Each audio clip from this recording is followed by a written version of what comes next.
On va entamer ce premier atelier sur le thème de la fabrique de la paix.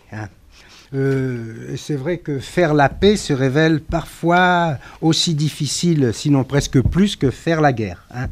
Et si l'aspiration à la paix est souvent assez forte et assez générale pour les peuples, la situation est quelque peu différente souvent lorsqu'on s'intéresse aux élites dirigeantes et à la façon dont justement s'élabore une paix, je dirais de manière peut-être un peu familière, la cuisine diplomatique, ces ingrédients particuliers et cette façon parfois de tourner et de faire monter, sinon la mayonnaise, mais de faire monter les choses de manière très curieuse. Alors pour aborder ce thème, il a été demandé à 3 intervenants de faire une intervention initiale d'une vingtaine de minutes.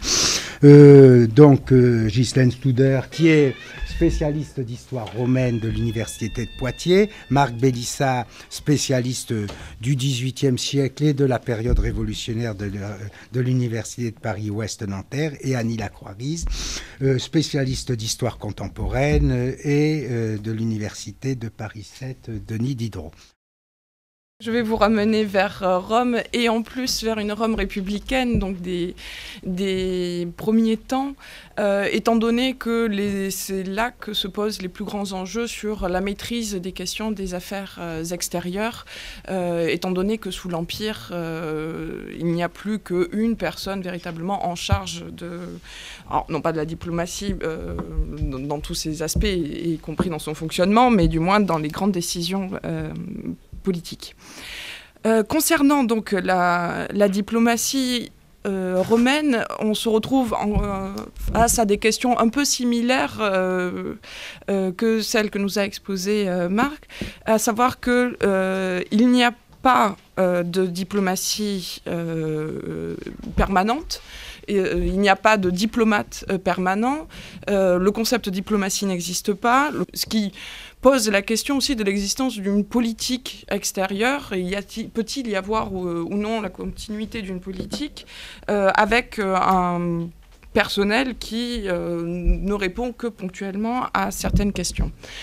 Dans le même temps, les sources parlent bien d'un domaine spécifique qu'ils appellent les res externae, c'est-à-dire les affaires extérieures. Donc ils ont bien conscience qu'il y a bien un domaine du politique qui est spécialisé dans le contact avec les autres populations.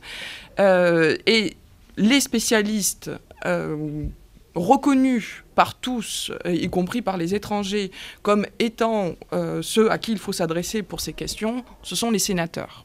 Donc on est dans un système aristocratique à Rome, en dépit de tous les débats qui agitent encore aujourd'hui la recherche historique sur la Rome républicaine. S'agit-il d'une aristocratie ou s'agit-il d'une démocratie ? En ce qui concerne les affaires extérieures, et il n'y a pas de doute de ce point de vue-là, c'est bien le Sénat qui a la main mise sur cette politique. Et de ce fait, ça signifie aussi que le personnel qui va être impliqué ponctuellement, ce sont essentiellement des sénateurs, et donc qui interviennent à divers titres, soit comme militaires, soit éventuellement comme légats. Et vous verrez que je parlerai très peu de légats finalement, parce que l'ambassadeur n'est pas une personne centrale de la diplomatie, du fonctionnement diplomatique, comme il peut l'être pour les époques successives. C'est avant tout celui qui transmet un message, mais qui a très peu de marge de manœuvre, donc il ne négocie pas. Et au contraire, le plus grand négociateur, enfin celui à qui l'on laisse le plus de marge de manœuvre possible pour négocier, c'est le général. Donc la diplomatie est avant tout une affaire de force et de pouvoir, ce qui signifie...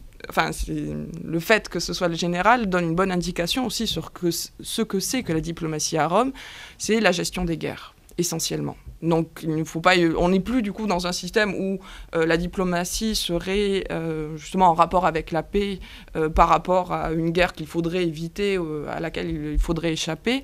La diplomatie va être ce qui va gérer l'entrée en guerre, les contacts qui se dégradent jusqu'à l'entrée en guerre, et la sortie de guerre les accords qui en sont issus. Étant donné la thématique, je parlerai essentiellement de la sortie de guerre et donc des négociations, si on peut parler de négociations, puisque l'autre gros problème aussi, l'autre particularité de ce monde romain, c'est que c'est un monde, c'est un pouvoir hégémonique, c'est une grande puissance militaire, avant tout victorieuse, et donc peut se poser la question de la négociation. En quoi est-il besoin de négocier lorsqu'on est pratiquement toujours le vainqueur ? C'est pourquoi, pour revenir justement plutôt à des questions de secret des négociations ou diplomatie ouverte ou non, je me concentrerai avant tout sur le processus de décision. Quels sont les processus qui amènent à la paix plutôt qu'au terme de négociation qui est toujours un peu gênant pour le cas romain. Ce qui fait que je procéderai par étapes pour voir et essayer de comprendre justement les diverses étapes de ce processus de décision. Je commencerai tout d'abord par les négociations sur le terrain parce que c'est là que commence donc, le processus décisionnel lorsque donc, la guerre est en train d'être menée et que l'évolution de la situation sur le terrain fait que un des deux partis, voire les deux partis en même temps, décide de parvenir à un terme.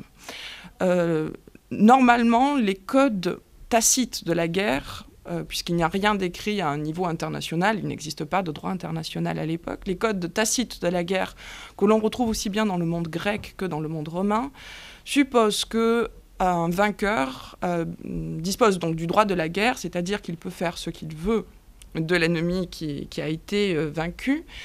Mais néanmoins, il y a des atténuations à ce code de la guerre, à savoir que si l'ennemi, par exemple, reconnaît sa défaite avant l'engagement d'une bataille, c'est le cas, par exemple, dans les sièges de cités, si une cité décide de reconnaître sa défaite avant que la cité ait été prise, à ce moment-là, le vainqueur doit se comporter avec une certaine bienveillance vis-à-vis de l'ennemi. C'est un code moral qui n'oblige en rien le vainqueur, mais qui peut entraîner tout au plus une sorte de sanction morale s'il ne suit pas ce code, et qui marche plus ou moins. On retrouve plus ou moins la même chose à Rome. Rome a beau être une grande puissance militaire, les cas de destruction de cités sont relativement peu courants, ou justifiés justement dans des guerres qu'ils appellent eux-mêmes des guerres à outrance face à un ennemi qui a posé beaucoup de résistance, mais la plupart du temps, les Romains vont pousser, ne serait-ce que par la menace de leur propre puissance, vont pousser l'ennemi à demander la paix. Les négociations, en tout cas les discussions, puisque souvent ça se résume à un échange, une cité qui demande à ce qu'elle soit épargnée finalement, et les Romains qui acceptent ou pas, et qui imposent à ce moment-là les termes de la paix. Donc ces discussions sont menées par le général, comme je vous le disais. Et cela est tout à fait admis. Pourquoi ? D'une part, parce que c'est lui qui a la connaissance du terrain.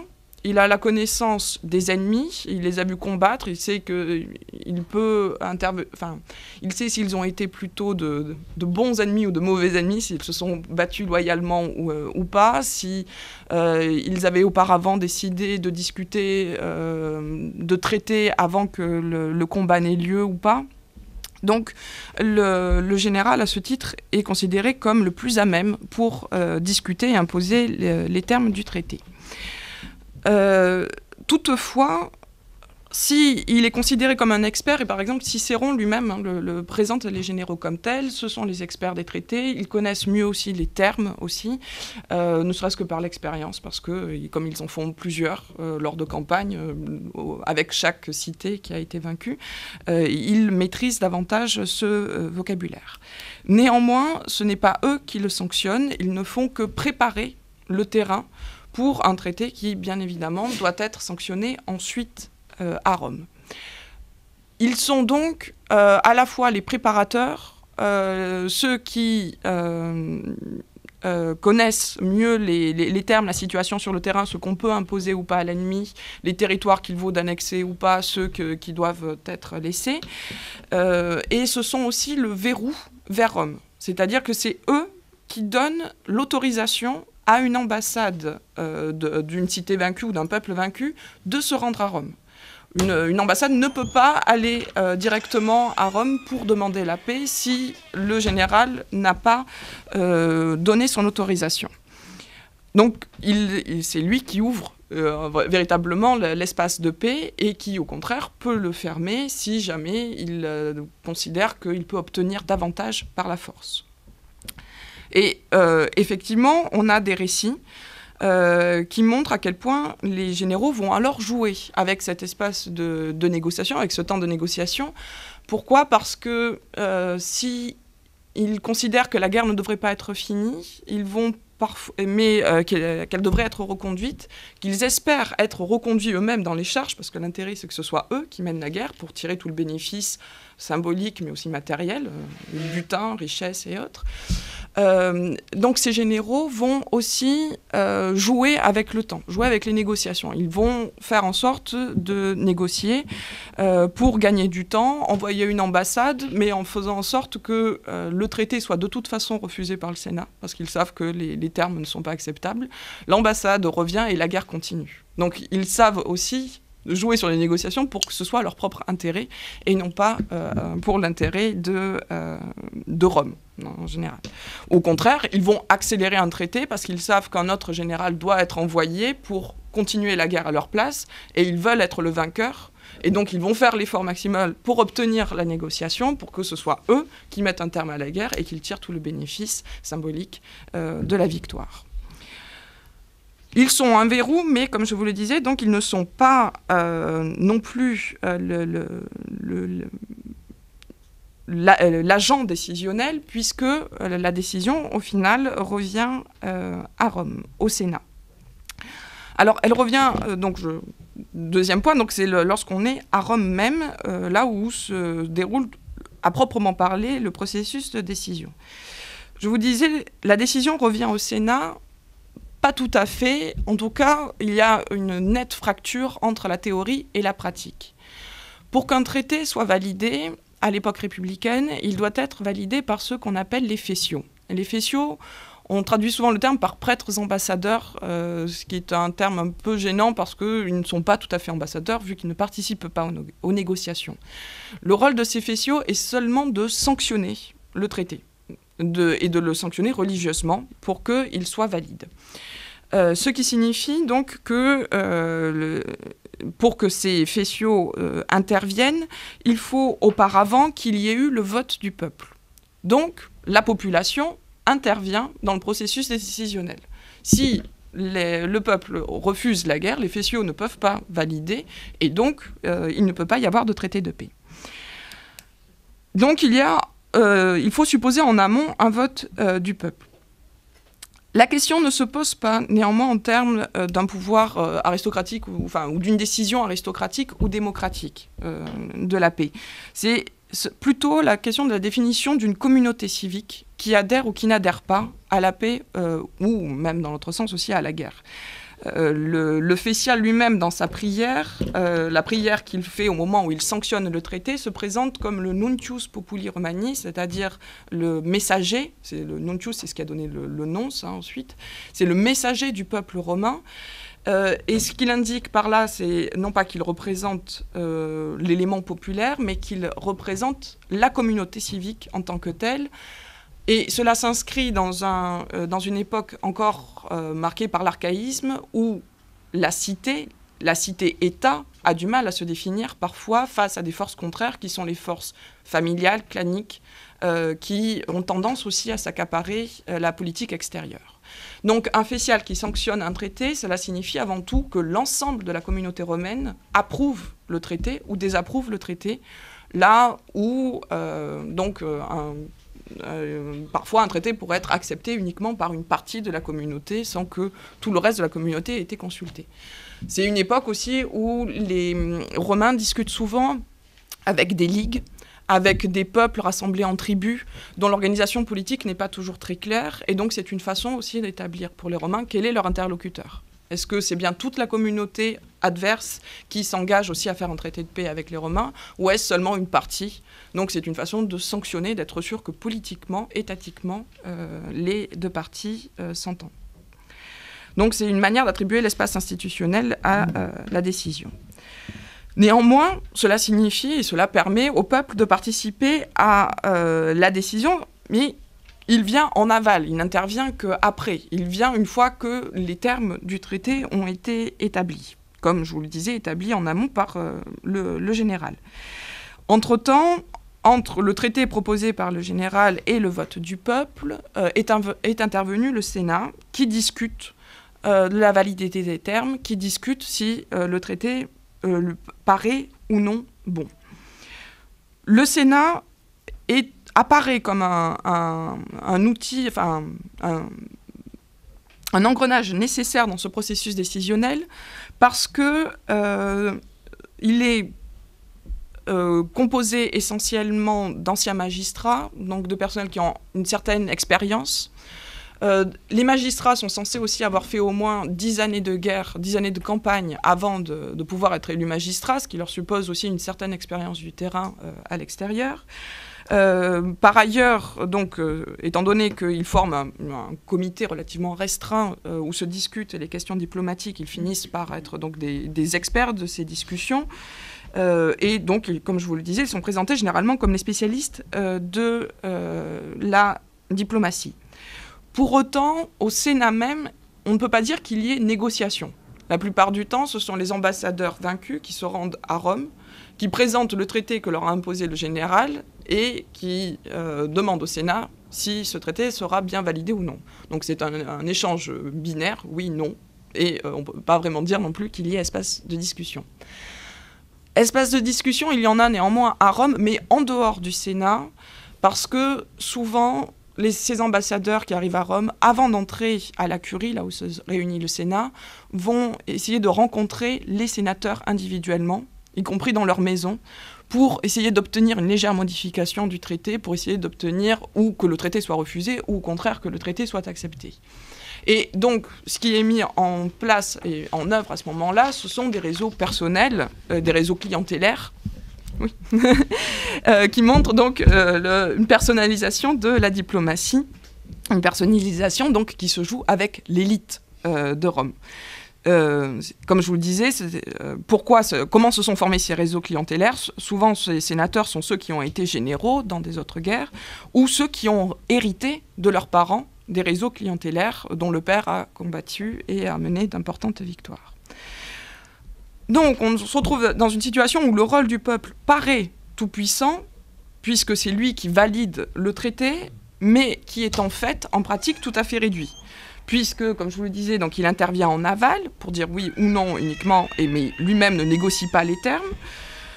Par ailleurs, il intervient en aval sur un traité qu'il connaît mal, soit il a été affiché, ce qui suppose la connaissance de l'écrit, et se pose quand même la question de l'illettrisme à cette époque-là, soit une lecture orale du texte avec des clauses qui sont quand même parfois techniques, difficiles à comprendre, donc qu'est-ce qu'il valide finalement, très peu dans le détail du texte.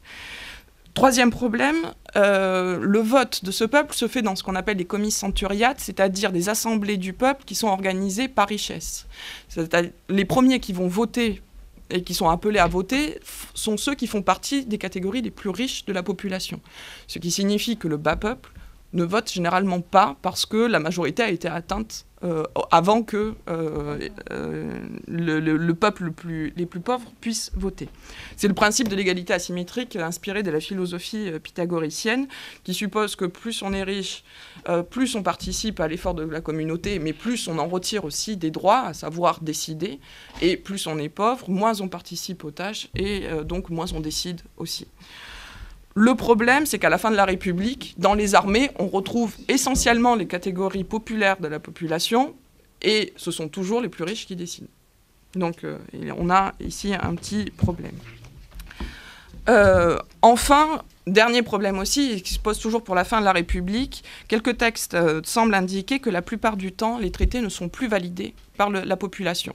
C'est-à-dire qu'on considère que ces traités ne sont invalides théoriquement mais ils sont valides en pratique parce que les autres populations ne se posent pas la question de savoir si ça a été validé ou pas. Peu importe, ce qui importe, c'est que le Sénat ait dit oui, puisque c'est lui qui est l'organe de discussion.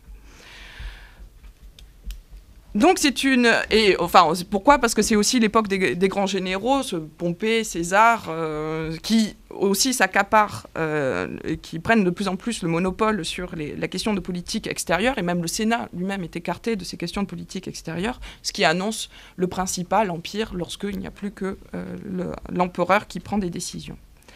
Alors doit-on considérer pour autant qu'il y a une fracture entre la volonté du peuple et du Sénat ?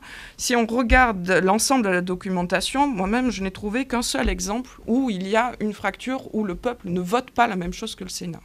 Donc de dissension, et dans ce cas-là, c'est le peuple qui vote la reconduction de la guerre, alors que le Sénat était prêt à faire la paix. Donc généralement, il y a une certaine adéquation, semble-t-il, au vu des votes, entre le peuple et le Sénat.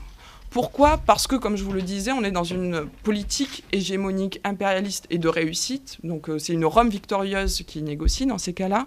Qu'est-ce que ça signifie ? Que le peuple adhère aussi à cette politique dont il tire les bénéfices.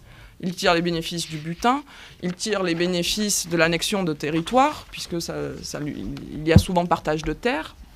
Il tire le bénéfice aussi des esclaves qui sont amenés, des impôts, puisque plus les caisses de l'État sont riches, moins ils ont à payer d'impôts, donc c'est toujours assez intéressant pour eux. Bref, le peuple adhère plus ou moins à ce processus, enfin adhère à la politique du Sénat, et donc n'a pas à intervenir dans ce processus décisionnel, puisque généralement il est relativement d'accord. La question se pose donc dans le cas des défaites, ou en tout cas dans les moments où Rome est en difficulté. Est-ce que là se perçoit, dans ces moments de tension, davantage de problèmes ? On a un exemple, c'est l'exemple de la guerre contre Hannibal, qui est un exemple qui est assez frappant et qui illustre le propos. Donc on est en 218-201 avant Jésus-Christ. C'est une guerre qui a été assez longue et qui a commencé très mal pour les Romains. Ils ont essuyé 3 lourdes défaites. Et la dernière défaite, c'est la défaite de 216, c'est la bataille de Cannes, qui est un des plus grands désastres pour les Romains. Beaucoup de morts, mais aussi beaucoup de prisonniers. Et Hannibal le sait, il envoie des prisonniers romains négocier pour lui. Donc Hannibal est assez intelligent. Essayer de susciter la pitié chez les Romains pour ces prisonniers. Or, accepter le retour des prisonniers, c'est accepter qu'il y ait la paix, donc accepter qu'il y ait la défaite. Le Sénat reste intransigeant. Non, nous ne rachèterons pas les prisonniers. Et de fait, les prisonniers rentrent à Carthage et retournent dans leur statut donc, de prisonniers. Ils ne sont pas acceptés. Néanmoins, les récits parle à ce moment-là de la présence des femmes et des familles venues au forum pleurer, demandant que les prisonniers soient acceptés, donc favorables à la paix. Donc on voit bien, néanmoins, dans ces cas-là, des dissensions, mais cela n'a jamais été porté au-delà du Sénat. C'est-à-dire que le veto du Sénat a bloqué de toute façon le processus et il n'y a jamais eu vote à ce propos. Et cette question des prisonniers ou ce souci des soldats, on le retrouve un peu plus tard, aussi en 137, lors d'une défaite, une autre défaite des Romains à Numance face aux Espagnols, enfin des populations ibériques, où cette fois-ci on est bien en amont, donc c'est lorsque des soldats sont entourés par les troupes hispaniques et que le général préfère négocier et reconnaître la défaite, plutôt que de faire massacrer les troupes. Il sait qu'il vaut mieux négocier. Il y a négociation, les soldats peuvent rentrer à Rome, ils rentrent avec un traité de paix qui reconnaît la défaite romaine, le Sénat refuse le traité de paix et la guerre reprend l'année suivante. Entre-temps, ils sont revenus néanmoins avec tous leurs soldats. Donc les Romains sont vainqueurs au final, puisqu'ils sont revenus avec leurs soldats, qu'ils repartent avec des forces plus importantes et que les Numantins, à juste titre, accusent les Romains de les avoir trompés. Mais ce qui est intéressant, c'est la démarche de ce général, qui est Tiberius Gracchus, c'est un des 2 Gracques, c'est cette grande figure des figures populaires. Et justement, il y a conflit au Sénat on lui reproche d'avoir été un démagogue, et c'est là que commence le conflit entre ce qu'on appelle les populares et les optimates, entre les démagogues et les aristocrates, entre les conservateurs et ceux qui ont le souci du peuple, et où on reproche à Tiberius Gracchus d'avoir eu d'abord le souci des soldats plutôt que le souci de Rome.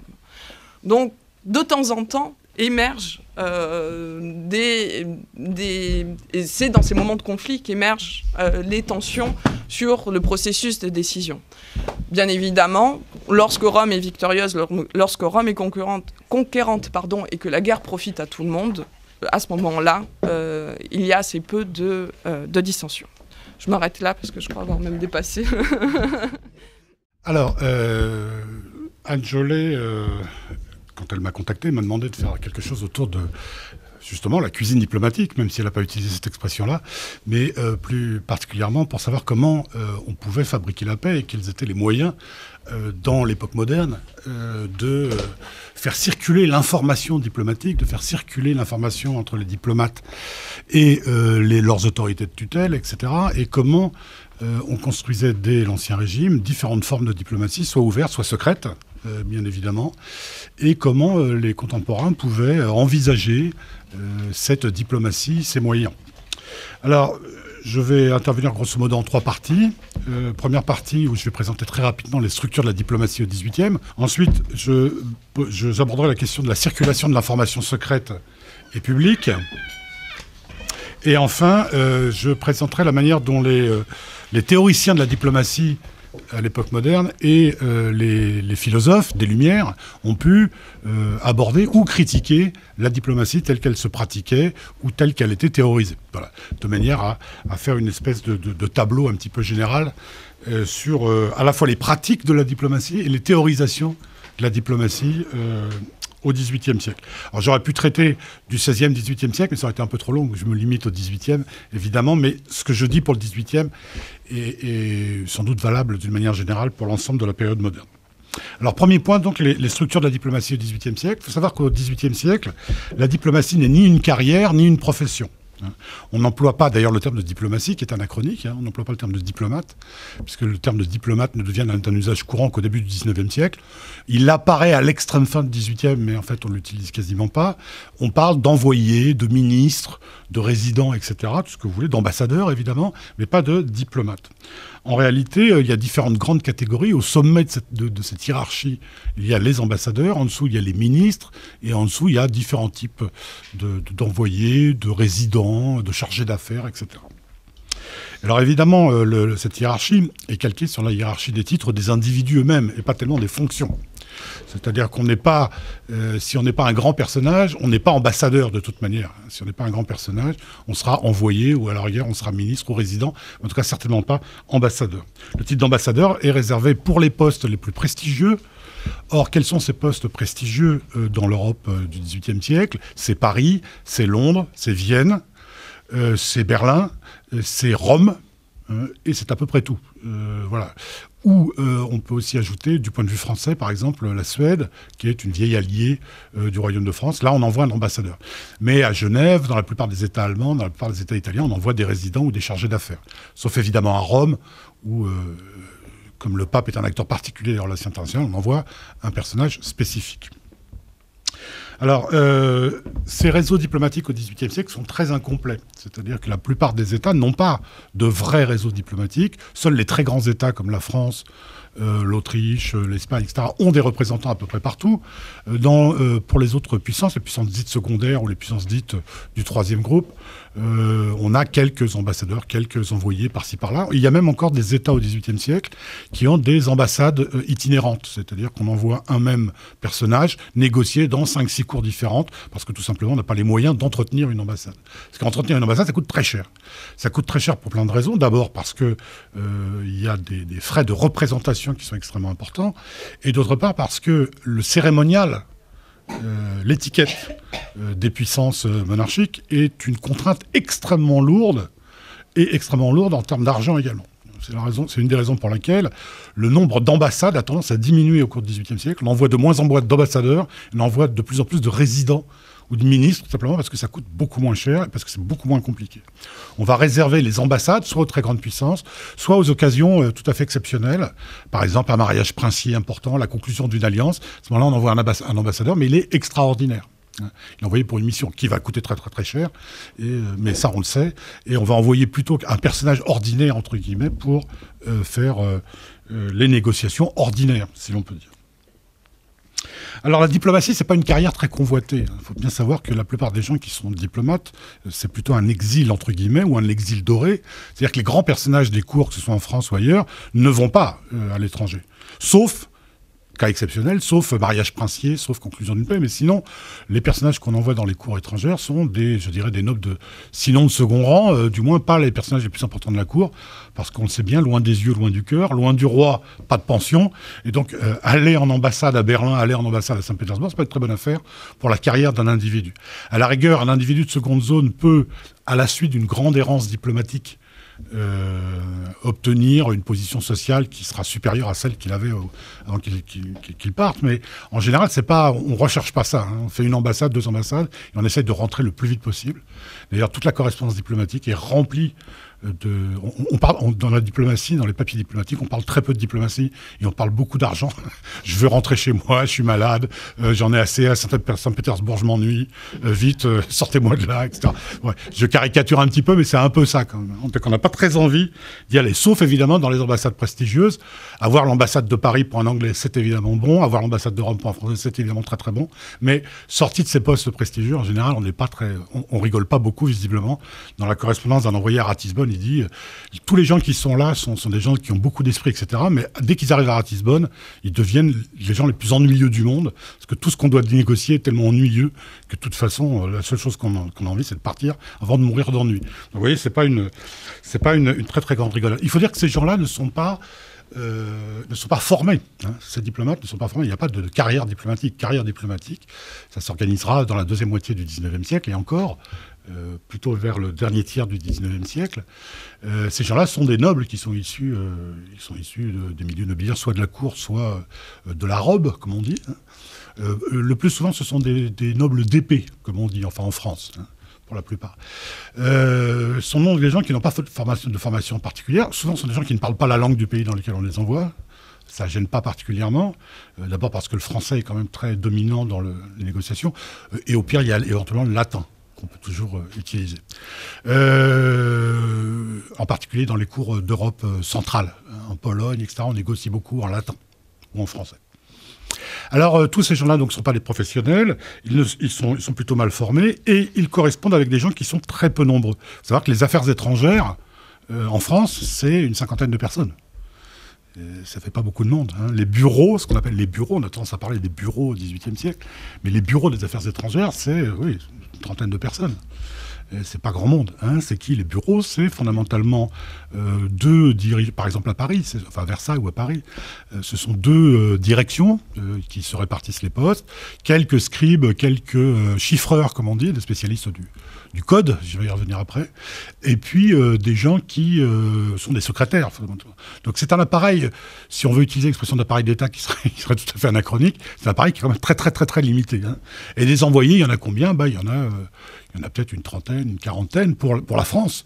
Si on met à part les envoyés commerciaux que sont les consuls, qui eux sont plus nombreux, mais qui résident surtout dans les ports et qui ne rentrent pas dans la catégorie de la diplomatie, entre guillemets, traditionnelle. Alors,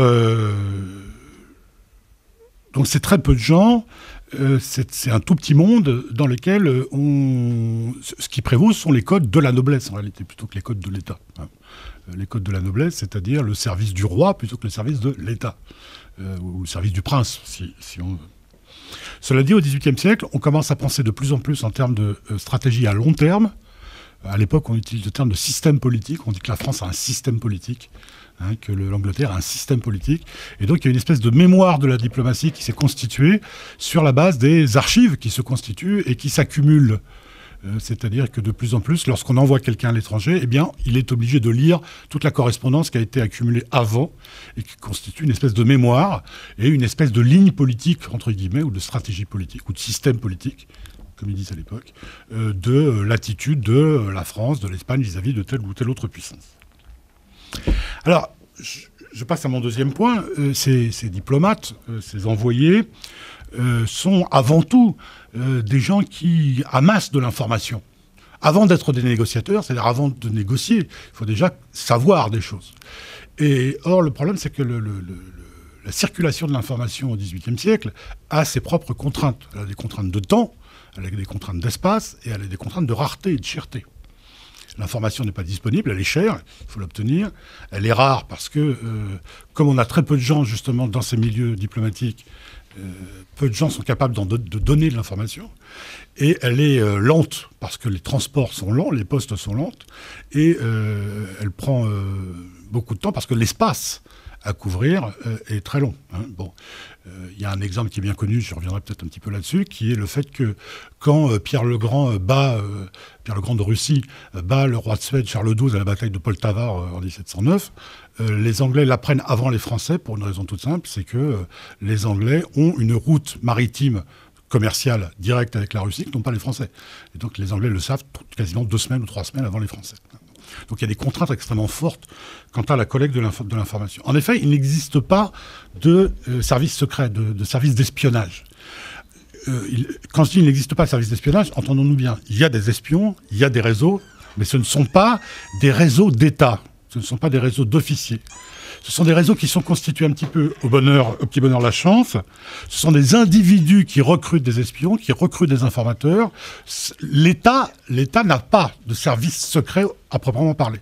Ce qu'on appelle le secret du roi sous Louis XV n'est pas un vrai service secret. C'est plutôt un système de diplomatie parallèle pour des raisons diverses et variées que je ne vais pas développer ici. Mais il n'y a pas une administration avec des officiers dont le but est de collecter l'information secrète. En fait, on fait appel à des particuliers qui sont hors de l'appareil d'État, et ces gens-là, on les utilise pour amasser de l'information. L'idée dominante, et là je cite le travail de Lucien Belli sur les espions et les ambassadeurs au XVIIe siècle, à la fin du XVIIe siècle, il dit que l'idée dominante était que les princes n'avaient pas à se commettre en s'espionnant les uns les autres, comme si la quête d'information portait une ombre sur le pouvoir souverain. Donc les espions ne sont pas vraiment les agents du roi, ni les agents d'un service de l'État, sont des aventuriers, souvent à la marge de la société de cour, des gens qu'on embauche, dont on se sert et qu'on peut désavouer le moment venu. En effet, selon la formule très célèbre de François de Calière, c'est l'un des théoriciens de la diplomatie, qui a été lui-même diplomate, il écrit un ouvrage en 1716 qui s'appelle « De la manière de négocier avec les souverains », et il a une formule qui est reprise par tout le monde, qui est que l'ambassadeur est avant tout un honorable espion, dont, je cite Calière, l'une des principales occupations est de découvrir les secrets des cours où il se trouve. Donc l'information est la condition nécessaire à l'élaboration d'une politique étrangère. Qu'est-ce qu'il faut connaître? Qu'est-ce qu'il faut transmettre comme information? Il faut d'abord transmettre des informations sur les cours elles-mêmes. On est étonné à la lecture de la correspondance diplomatique de voir à quel point le caractère du souverain, le caractère de ses maîtresses, les petites histoires qui nous apparaissent un petit peu futiles, des ministres qui ont perdu de l'argent au jeu ou qui ont perdu telle résidence de chasse, sont extrêmement importantes dans la correspondance diplomatique. Non pas que les diplomates s'occupent de choses futiles, mais parce que l'essence de la politique se fait dans la cour. Donc c'est extrêmement important de savoir avec qui le souverain passe les nuits si ce n'est avec son épouse. Donc c'est extrêmement important parce que ça peut être évidemment des moyens d'obtenir de l'information et des moyens de pression. Donc la correspondance, la circulation de l'information publique ou secrète est au cœur de cette activité des diplomates. Ils doivent donc, on leur demande des renseignements sur toute une série d'éléments, je l'ai dit, les cours, mais évidemment aussi l'armée, les informations économiques, la disgrâce de tel ou tel ministre ou maîtresse.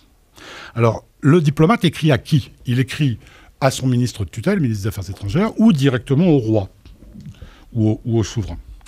Ces circulations multiples, parce que les diplomates écrivent aussi, ils ont aussi une espèce de correspondance parallèle avec leurs collègues. Par exemple, l'envoyé à la cour de Pologne correspond régulièrement avec l'envoyé à la cour de Saxe. Pourquoi? Parce qu'au XVIIIe siècle, l'électeur de Saxe, en tout cas dans une partie du XVIIIe siècle, l'électeur de Saxe est aussi roi de Pologne. Et donc on a besoin de ces correspondances croisées. Donc toutes ces correspondances croisées avec l'autorité de tutelle et entre ambassadeurs créent une espèce de réseau de la collecte d'informations internationales. On peut dire qu'on a une espèce de société de l'information politique, l'information diplomatique, au XVIIIe siècle, qui se construit, mais évidemment, société de l'information qui est extrêmement mitée, extrêmement limitée à quelques individus. Alors cette toile qui s'étend à l'échelle de l'Europe est néanmoins polarisée en deux types de points. Les endroits où on fabrique l'information, c'est-à-dire les cours, essentiellement, ou dans les républiques, parce qu'il y en a. Dans la République des Provinces-Unies, par exemple, l'essentiel de la politique se fait pas dans la cour, mais se fait dans les États généraux, ou à Venise, non pas autour du Doge, mais autour des conseils de la République. Et puis, par ailleurs, ces informations, elles sont polarisées aussi par les nœuds de communication européens de l'époque, qui sont extrêmement importants. Quels sont ces nœuds de communication ? C'est par exemple Hambourg, qui est la ville qui se trouve au débouché de la Poste, qui va de Riga à Amsterdam et La Haye. Vous avez La Haye, pour la même raison, qui est vraiment, c'est, pour paraphraser un titre célèbre, c'est vraiment La Haye ni d'espions, parce que c'est vraiment, La Haye, c'est la capitale de l'espionnage. Pourquoi ? Parce que c'est par là qu'arrivent les nouvelles du Nord, c'est par là qu'arrivent les nouvelles d'Angleterre, et c'est par là qu'arrivent les nouvelles du Sud. Donc on a vraiment une espèce de nœud de communication extrêmement important. Au début du siècle, on a également Venise, qui joue un rôle très important, parce que c'est par Venise que transitent souvent les informations qui viennent du Levant. Après, ça se modifie un petit peu. Donc on a comme ça des points où les diplomates ou les espions vont se concentrer. Donc les cours d'un côté, ces points de ralliement, et notamment il y a des points très importants, c'est les endroits où on a des ruptures de charge de la poste. Parce qu'il existe une poste, pas une poste européenne évidemment, il existe des réseaux de postes nationaux, mais il n'empêche que enfin nationaux, avec des guillemets, ces réseaux de postes se retrouvent connectés en certains endroits. Vous avez par exemple un lieu qui est très connu, qui est Celle en Allemagne du Nord. Celle s'écrit C-E de Zelle. Pourquoi c'est connu ? Parce que c'est un endroit où, grosso modo, la plupart des dépêches qui viennent du nord de l'Europe transitent.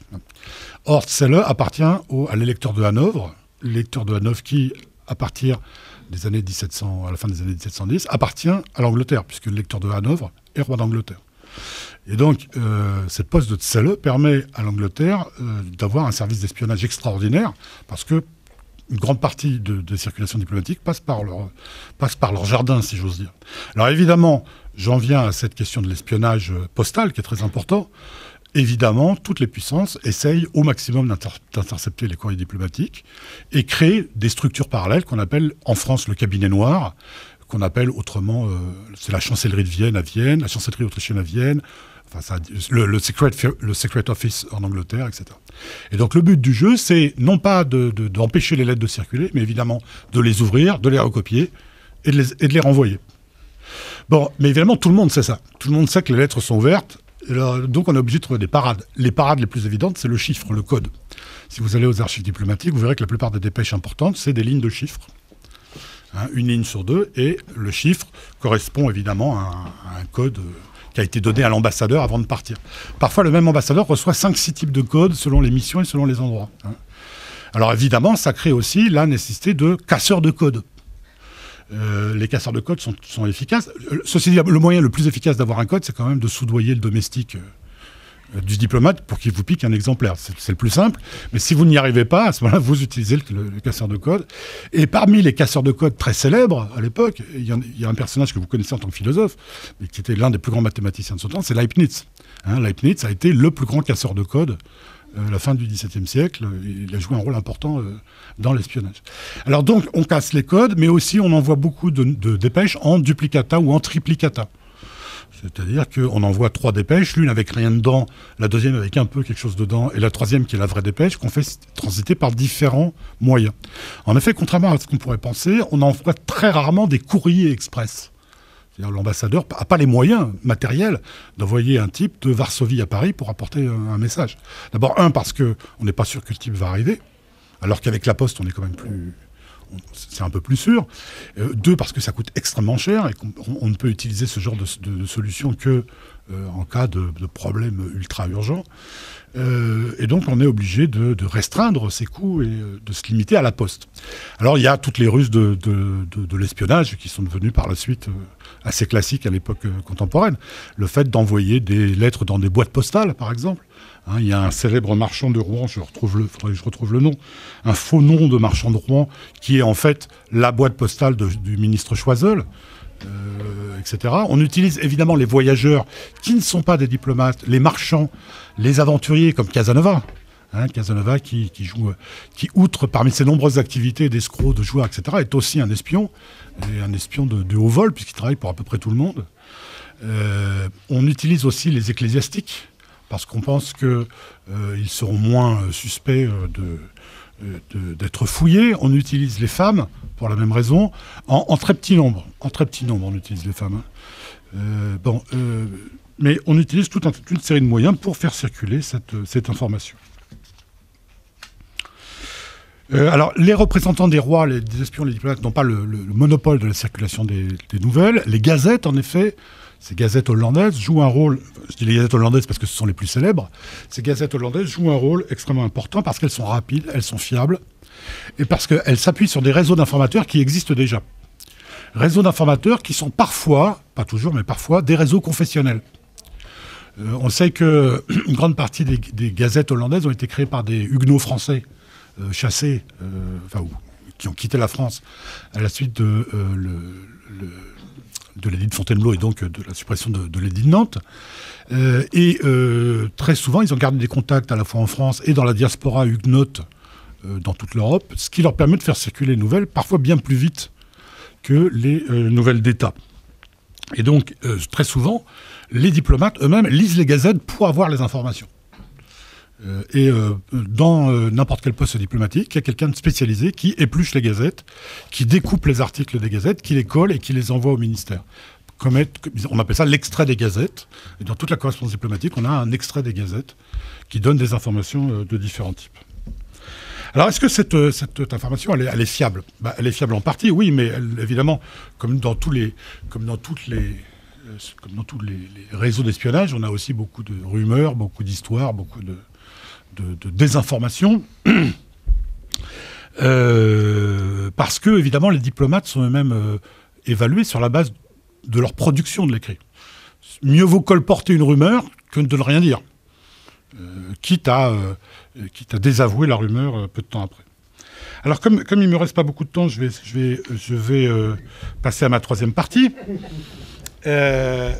Très rapidement, cette diplomatie secrète, cette circulation de l'information, comment a-t-elle vue par les praticiens eux-mêmes, par les diplomates ou par les théoriciens praticiens de la diplomatie? Il y a ici une espèce de dialectique du secret et de la bonne foi, puisque aussi bien des gens comme Calière, que j'ai déjà évoqué, ou des gens comme Péquet, P-E-C-Q-U-E-T, qui est Antoine Péquet, qui a écrit un discours sur l'art de négocier en 1737, met toujours en avant le fait que la diplomatie s'oppose à la guerre. C'est-à-dire que la diplomatie est l'expression d'une culture de la paix qui serait opposée à une culture de la guerre, qui serait celle de la noblesse. Et donc cette culture de la paix, selon eux, sous-tendent des démarches qui doivent privilégier la bonne foi et l'honnêteté, comme ils disent dans leur texte. Les complots, les trames obscures sont toujours le fait des ennemis, évidemment, qu'il s'agit de débusquer. Alors, l'opinion très répandue selon laquelle le négociateur est un maître en tromperie, Calière répond que la tromperie est l'indice d'une petitesse et d'une bassesse d'esprit qui se retourne toujours contre l'esprit de la mission. Alors ça, c'est évidemment la théorie.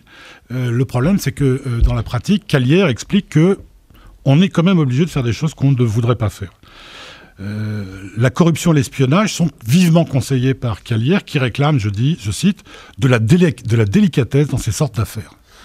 Il faut savoir employer les canaux ad hoc, les danseurs, les chanteuses, les artistes, qui, par leur profession, ont des entrées informelles dans les cours. L'espionnage est une dépense indispensable et très efficace quand elle est bien contrôlée. Les philosophes des Lumières, et je terminerai par cet aspect, eux, évidemment, entretiennent une vision, ils entretiennent une vision inverse par rapport à des gens comme Calière ou Péquet. Pour eux, la diplomatie, c'est l'école du secret et du mensonge. Si la question vous intéresse, j'ai écrit un article dans la revue d'histoire diplomatique il y a quelques années qui reprend un peu tout ça, cette manière dont les philosophes analysent la diplomatie des rois. En effet, là où règne le secret, qui est la grande affaire des diplomates, selon les philosophes, règne le despotisme. La diplomatie est une école du secret et du mensonge dont l'activité est en opposition avec l'espace politique public nécessaire aux relations de réciprocité entre les peuples. Ça, c'est une idée qui se trouve chez la plupart des philosophes. Par exemple, le marquis d'Argenson, qui a été ministre des Affaires étrangères, ami de Voltaire, condamne la pratique des subsides, c'est-à-dire le fait de verser de l'argent à des puissances, et de la corruption. Pourquoi ? Il dit parce que on n'est pas des saltimbanques, on ne fait pas de la politique. On ne fait pas de la politique une bourse à la main, comme il dit. De toute façon, c'est totalement inutile. Le bel esprit qui est revendiqué par les diplomates, en fait, devrait plutôt être du bon esprit. Et d'Argenson de critiquer les machiavélistes qui croient avoir obtenu quelque chose par la tromperie alors qu'ils n'ont fait que semer les germes d'une future guerre ou d'un futur conflit. Vatel, le juriste qui a écrit Le droit des gens au milieu du XVIIIe siècle, une espèce de grande somme, écrit que, loin de rougir d'une conduite si contraire à l'équité, à la droiture, à l'honnêteté naturelle, les diplomates en font gloire et prétendent mériter le nom de grands négociateurs. En réalité, ce ne sont pas des grands négociateurs, ce sont de petits hommes, explique Vatel, ou un autre comme Mably, qui justement, M-A-B-L-Y, le philosophe Mably, le frère de Condillac, qui développe une critique de cette diplomatie. Selon Diderot, par exemple, les dépêches des ministres à l'étranger contiennent, je cite, peu de choses importantes noyées dans beaucoup d'inepties.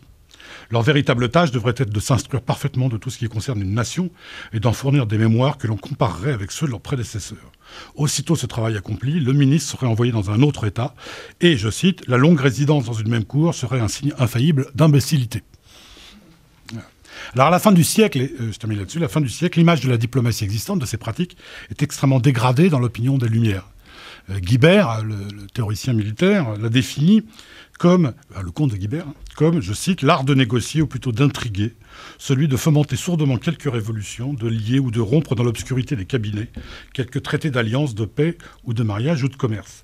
On voit donc que l'idéal de transparence des théoriciens de la diplomatie comme Calière est vu par les philosophes des Lumières comme au contraire un idéal de secret. Et alors je termine sur un point qui est que les révolutionnaires de 1789 voudront changer cet état de choses. Il y a tout un débat au XVIIIe siècle sur justement la transparence de la diplomatie, le refus de la diplomatie secrète. Bon, mais c'est une autre histoire. Si la question vous intéresse, je fais de l'autopromotion bien évidemment, mais c'est surtout parce que j'ai pas le temps de vous expliquer tout ça. J'ai étudié ça dans un livre qui s'appelle Fraternité universelle et intérêt national, qui est paru il y a déjà fort longtemps aux éditions Quimet à Paris, et dans lequel j'ai montré comment les révolutionnaires américains, puis français, avaient tenté de construire une autre diplomatie. Voilà. Donc si le thème vous intéresse, vous pouvez poursuivre à partir de là. Je vous remercie. Alors, mes collègues ont dressé des grandes lignes, enfin, je dirais d'autant plus utiles, d'ailleurs, pour la contemporanéiste que je suis, que voilà, ce sont des choses que j'avais oubliées. Mais moi, je vais vous faire une présentation, je dirais, plus événementielle ou plus chronologique d'un type de tentative de paix. Ce que j'ai appelé tentative de paix séparée au cours de la Deuxième Guerre mondiale. Parce que, la question de la présentation générale de la diplomatie du XXe siècle se pose moins naturellement que celle, pour nous tous, d'ancienne ou de moderne. Et parce que la Deuxième Guerre mondiale, de ce point de vue, est conforme, au moins en partie, à des pratiques de la Première Guerre mondiale, c'est-à-dire des pratiques qui visent à insérer à un moment donné du rapport des forces militaires quelque chose qui ne relève pas du rapport de force militaire au moment d'une guerre où ce rapport des forces militaires est absolument décisif. C'est-à-dire, comment peut-on faire, alors même que la guerre prend une tournure désagréable pour une partie des belligérants, comment peut-on faire pour que des éléments autres que les éléments militaires soient pris en compte ? J'évoque la Première Guerre mondiale parce que c'est une donnée mal connue, enfin, ou incomplètement connue, qui a été évoquée notamment d'ailleurs par un collègue suisse. Il y a une très grande tentative de paix connue et présentée comme la première des tentatives de paix humanitaire, qui est la fameuse tentative de paix, la proclamation de Benoît XV en août 1917, qui est présentée comme la naissance de la diplomatie humanitaire. qui ne semble pas du tout ressortir à cette catégorie, puisqu'il s'agit à un moment où le Reich est en position extrêmement difficile, est en train de perdre la guerre, en particulier sur le front occidental.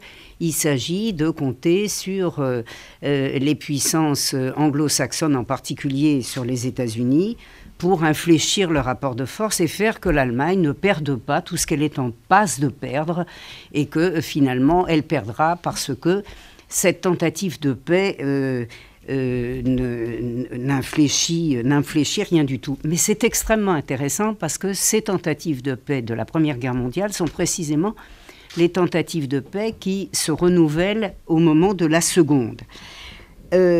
Ce qui d'ailleurs, puisque le Vatican, sans que j'ai le temps évidemment ici d'essayer de dire pourquoi, sauf à dire que le Vatican s'est engagé très avant dans le soutien des puissances germaniques, et en particulier du Reich, à partir du moment où l'Autriche devient une puissance de seconde zone. Le Vatican recommence en 1939, sachant qu'il occupe dans le dispositif général une place extrêmement importante, parce que pour les États-Unis, qui sont déjà devenus une puissance européenne, une grande puissance européenne, à l'occasion de la Première Guerre mondiale, les relations avec l'institution qui gère les catholiques d'Europe, qui exerce une influence extrêmement importante sur une partie notable des populations, je dirais même de la naissance à la mort.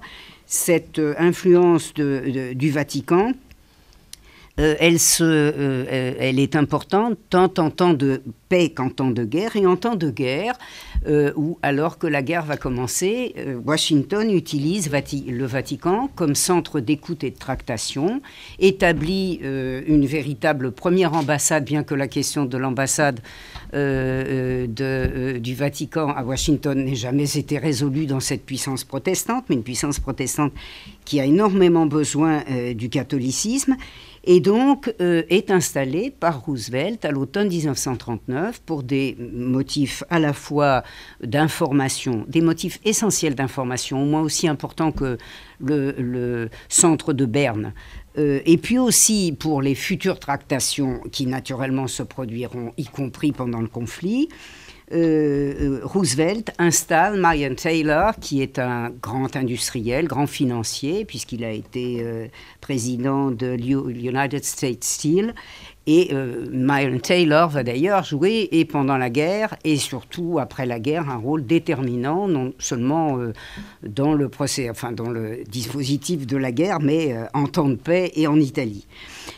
Et il se trouve qu'au début de la guerre, le Vatican, en l'occurrence Pacelli, qui est un défenseur inconditionnel de l'Allemagne, qui a considéré d'ailleurs les États-Unis en janvier 1918, il l'a dit, il était alors nonce à Munich, il a considéré que les États-Unis étaient la planche de salut pour sauver l'Allemagne, qui était condamnée par le rapport des forces militaires. Eh bien, devenu pape, il fait de grands efforts, avant la guerre, proprement dite, ou au moment où la guerre éclate, presque au moment où la guerre éclate, pour assurer, au fond, à l'Allemagne, je ne dirais pas sans combat, mais presque sans combat, pour assurer à l'Allemagne le bénéfice, par exemple, un bénéfice du contrôle de la Pologne avant même les combats, puisqu'il tente de réitérer à propos de la Pologne ce qui a été fait pour la Tchécoslovaquie au moment de Munich, de telle sorte d'ailleurs qu'on appelle la chose le deuxième Munich, qui ne plaît pas à l'Angleterre, pour des raisons qui viendront peut-être dans cette discussion ou dans une autre, qui ne plaît pas à l'Angleterre désormais, mais qui plaît toujours aux États-Unis, puisque les États-Unis sont dans une phase à l'égard de l'Allemagne encore propice au compromis, et ce compromis qui est en particulier illustré par ce qu'on appelle la tournée Sumner-Welles, c'est-à-dire d'une de ces personnalités essentielles du secrétariat d'État, qui, grosso modo, fait une tournée des capitales européennes pour expliquer qu'on peut peut-être s'arranger avec les puissances de l'Axe et que, ma foi, les compromis, si je puis dire, qui sont intervenus dans la dernière période peuvent être maintenus. Il faut le dire, on est alors dans la perspective, au tournant de 1939, et je sais qu'il peut sembler un peu excessif, mais qui ressort tout à fait des archives. On est à ce moment-là dans une perspective ou dans une hypothèse de, je ne dirais pas de retournement des fronts, mais de groupement des fronts contre l'Union soviétique qui se trouve réalisée en particulier au moment du conflit finno-soviétique, cette époque où l'Union soviétique se fait évincer avec fracas de la Société des Nations. Je rappelle tout de même que la Société des Nations n'a à cette date pas réussi à savoir si en 1931 il y avait eu une agression japonaise, ni non plus si en 1937 il y avait eu une agression japonaise. Alors d'abord contre la Mandchourie, puis plus largement contre la Chine en général, mais que là, en 14 jours, et sous l'égide vraiment très empressée de la France, l'Union soviétique est donc exclue de la Société des Nations et qu'un diplomate italien se flatte de ce qu'on soit en ce moment à peu près d'accord pour une sorte de retournement général contre les soviets. On sait que la guerre n'évolue pas exactement comme prévu, outre évidemment l'accord finno-soviétique de mars 1940, mais que finalement la crise, les contradictions y afférentes ont contraint à la guerre. On contraint à la guerre, et une guerre, évidemment, qui, et c'est là qu'intervient ce que j'ai évoqué au départ, une guerre qui est marquée par le rapport de force militaire essentiel entre deux puissances continentales, c'est-à-dire d'une part l'Allemagne, je laisse tomber évidemment le Blitzkrieg, dans lequel s'insèrent des négociations, mais bon, ça ne va pas dans mon temps de parole. Mais les vraies tentatives de paix commencent évidemment au moment où se noue le sort de la guerre, c'est-à-dire quand l'Allemagne attaque l'Union soviétique et que le Blitzkrieg, jusque-là sans problème, se transforme en véritable cauchemar. C'est un cauchemar pour l'Union soviétique, mais c'est également un cauchemar pour l'Allemagne. De telle sorte que j'accorde beaucoup d'importance à l'évaluation, évidemment, notamment de Vichy, enfin l'évaluation de certains responsables particulièrement intelligents de Vichy. Je pense en particulier au rapport du 16 juillet du successeur d'Unziger, du général Unziger à la commission d'armistice, à la délégation française de la commission d'armistice. Le 16 juillet, je dis bien le 16 juillet 1941, le général Doyen explique dans un texte qui, d'une part, dit que la guerre, le sort de la guerre est complètement changé parce que la résistance soviétique est tellement violente, tellement forte, la politique de la terre brûlée tellement catégorique que, certes, les Allemands remportent des succès stratégiques, mais que, ma foi, le sort de la guerre n'est plus fixé ou que le sort de la victoire, enfin, qu'on ne peut plus être sûr de la victoire allemande. Ça, c'est l'aspect soviétique, mais il y a un autre aspect qui dicte d'ailleurs les négociations de paix séparées de la suite. C'est ce qu'il dit sur le fait qu'on est arrivé au passage du Blitzkrieg à la Pax Americana. C'est-à-dire, même si je manque de temps, tant pis, je vais citer un peu. Sans doute serons-nous contraints dans les mois à venir à persévérer dans la voie où nous nous sommes engagés, mais nous devons prendre toutes les précautions désirables pour ne pas être bloqués dans la situation actuelle. Nous ne devons pas, surtout pas perdre de vue que l'Amérique reste le grand arbitre d'aujourd'hui et de demain, et qu'il est pour nous d'un intérêt vital de ne pas nous aliéner ses sympathies. Déjà, les États-Unis sont sortis seuls vainqueurs de la guerre de 1918. Ils en sortiront plus encore du conflit actuel. Leur puissance économique, leur haute civilisation, le chiffre de leur population, je vous passe le bottin, font que, quoi qu'il arrive, le monde devra, dans les prochaines décades, se soumettre à la volonté des États-Unis. C'est déjà l'appui militaire et diplomatique du gouvernement de Washington que nous avons dû, en 1918, de recouvrer nos provinces perdues. Ça, c'est une erreur d'interprétation, mais bon. Seule l'Amérique peut nous rétablir demain dans notre intégrité métropolitaine, etc. On est en juillet 41. C'est le général doyen, donc un des principaux personnages de Vichy. C'est, si vous voulez, une des personnalités militaires les plus importantes, puisqu'il a remplacé Hunziker au moment où Hunziker est devenu ministre de la guerre et a quitté la présidence de la commission d'armistice.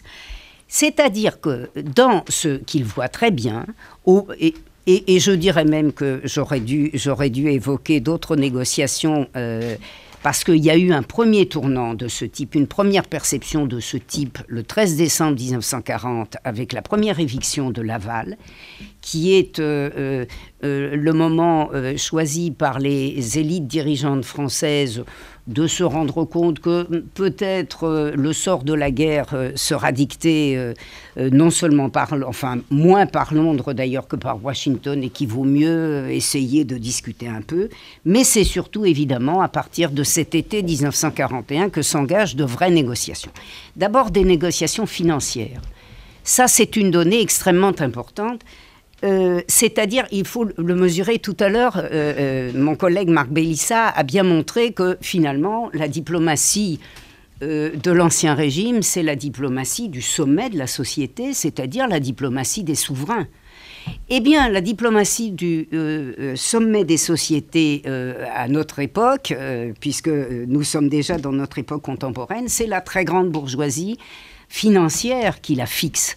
Et comment la fixe-t-elle ? Elle la fixe par des négociations, de vraies négociations sur le sort de la guerre. Je vous passe évidemment l'étape préalable, c'est-à-dire les négociations préalables à la guerre qui ont, par des réorganisations de capitaux, par des masques de capitaux, en particulier en terre suisse, permis de faire d'une entreprise allemande une entreprise suédoise ou suisse, mais des vraies négociations, en particulier d'une de celles qui est rapportée par un document devenu malheureusement polémique ces 30 dernières années ou ces 40 dernières années, quand on a expliqué que la synarchie n'existait pas, qu'Henri Chavin était un toqué, quand même l'équivalent du poste de Bousquet, le toqué. Chavin a dans son rapport sur la synarchie en juin 1941, a une analyse extrêmement intéressante d'une négociation qui est celle de M. Gillet du groupe France Rayonne, c'est-à-dire d'un des sommets du capital français, un des chefs de Rhône-Poulenc. Ah, alors là, c'est pas la demi-heure qu'il va me falloir, mais on évoquera peut-être dans la discussion. Disons un groupe décisionnaire de quelques dizaines de personnes qui a joué à partir des années 1920 et en particulier dans les années 1930, 1940 et suivantes, si on s'en tient aux renseignements policiers réguliers, puisqu'on présentait toujours des synarques comme synarque, chef de la synarchie, dans les années 1960-1970, et je n'ai pas vu les dossiers suivants puisqu'ils ne sont pas ouverts. Et donc voilà, réseau d'influence, mais plus que d'influence, réseau décisionnaire, ce que j'appelle réseau décisionnaire, parce que c'est toute la question que soulevait Marc Bélissa. Qui dirige nos pays ? Alors, dit-il, M. Gillet serait arrivé à des résultats. Alors, M. Gillet qui incarne la collaboration avec le Reich, dans des circonstances que j'évoque dans Industriels et banquiers, et encore plus dans la nouvelle version, parue récemment. Monsieur Gillet, du groupe France Rayonne, c'est une société mixte franco-allemande, serait arrivé à des résultats remarquables entre Iguet Farbonne, France Rayonne et Dupont de Nemours pour l'Amérique. Les négociations ont été menées en zone occupée à Lyon et à Bâle par monsieur Gillet, les dirigeants de l'Iguet et un attaché d'ambassade américain de Vichy. C'est aussi, alors là on est au début de l'été 1941, ce qui fait, et j'ai cité Gillet, mais ils sont tous dans cette situation, que Gillet est à la fois un des grands artisans, un des grands maîtres décisionnaires de la collaboration de guerre et un négociateur inlassable avec les États-Unis, ce qui sera d'excellents rapports général et financiers. Et le phénomène se généralise au moment même où les États-Unis entrent en guerre. Et en particulier, tout l'hiver 1941 est marqué par ces grandes négociations financières qui se nouent à Zurich, à Berne, à Genève, à Zurich surtout. J'en raconte quelques-unes, entre eux, je donne des exemples, Dupont de Nemours, la Banque Salomon, Göringswerke, IG Farben, etc. Bref, et ces négociations qui se tiennent pendant toute la période suivantes, ma foi, sont symbolisées par un nom que je voulais citer simplement pour citer Pertinax, ce grand journaliste de droite, d'extrême droite même, qui a longtemps travaillé à l'Écho de Paris, et qui, André Géraud de son vrai nom, et qui évoque le nom de Lemaître du Breuil, c'est-à-dire de ces maîtres de la négociation qui sont, même si on laisse tomber le nom de Sinard, qui sont des gens à très grande surface coloniale, c'est-à-dire non seulement à assise continentale française ou plus générale, mais avec un très important empire colonial, en particulier un empire oléagineux, puisque le Maigre du Breuil est le chef des huiles Le Sieur et d'huiles pétrolières également. Et voilà ce que dit Pertinax. C'est un personnage très important parce qu'il est un de ces personnages décisionnaires que j'ai évoqués. Et il a été un des maîtres de la collaboration, un des maîtres de la pré-collaboration. Et il commence à négocier le tournant des négociations directes avec les États-Unis à partir de 1941. Or, dans ces négociations de paix de la Deuxième Guerre mondiale, le tournant, le pivot a été constitué dans un premier temps par les zones coloniales, puisque les États-Unis, vous le savez, préparent à partir de 1941 ouvertement, ou presque ouvertement, notamment avec la présence de Robert Murphy en Afrique du Nord, le débarquement en Afrique du Nord, qui interviendra un peu plus tard, et qu'il devient l'interlocuteur de tous les grands industriels qui sont susceptibles de maintenir l'alliance privilégiée avec le Reich et d'amorcer une nouvelle alliance privilégiée, puisque le capital français a eu une phase très atlantique après la Première Guerre mondiale. Avec le Maigre du Breuil, écrit Pertinax en 1943 dans un ouvrage que je vous recommande vivement qui s'appelle « Les Fossoyeurs », apparaissent des industriels qui collaborèrent trop souvent dans le passé, se ménagèrent dès 1941 une conversion éventuelle vers le dollar, et discrètement, dès l'été de 1942, discernèrent les lacunes de réapprovisionnement allemand, ce qui les incita à prendre des risques. Nous sommes au cœur de la guerre dans les lacunes du réapprovisionnement allemand. Le Maigre du Breuil est entré par son mariage dans la famille Le Sieur, propriétaire d'usines échelonnées de Dunkerque à Dakar, pour traiter l'huile d'arachide. Fournisseur de l'armée Rommel, il circulait librement dans la France et dans l'Empire. Ses relations avec Robert Murphy datent du premier semestre 1941. Confirmée par l'Amérique, la révolution nationale exécutée grâce à l'Allemagne, c'est le programme. Je vous répète qu'il ne s'agit pas d'un subversif. On entre avec ce résumé dans le cœur des négociations de paix. Et ces négociations de paix qui deviennent décisives, mon Dieu, il me reste 5 minutes, je ne sais pas comment je vais faire, à partir de 1942, de janvier 1942, c'est-à-dire le moment où Hitler lui-même commence dans les conversations privées à envisager que les choses vraiment se passent très mal. Et à partir de 1942, ce phénomène devient un phénomène général, avec des négociations dans tous les azimuts, en particulier la zone coloniale et bien entendu toute une série de zones intermédiaires. Marseille, qui reste en tout cas en zone non occupée jusqu'en novembre 1942, et puis Madrid, et puis Lisbonne. Et évidemment, tout s'accélère, je dirais même que les négociations s'intensifient dans une atmosphère de panique à partir d'une des grandes césures, c'est-à-dire le débarquement anglo-américain et surtout américain de novembre 1942.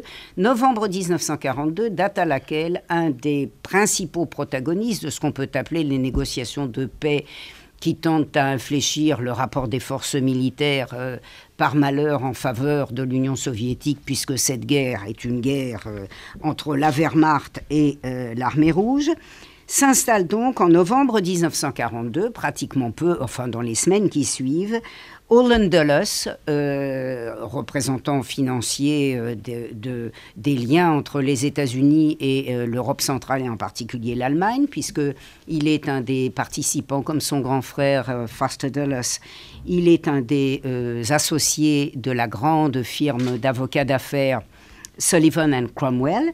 Et il s'installe comme chef de l'Office of Strategic Services, l'OSS, le prédécesseur de la CIA. Il s'installe à Berne, non seulement pour fixer le sort de l'Allemagne, mais je dirais pour fixer le sort de ce qui va être la sphère d'influence américaine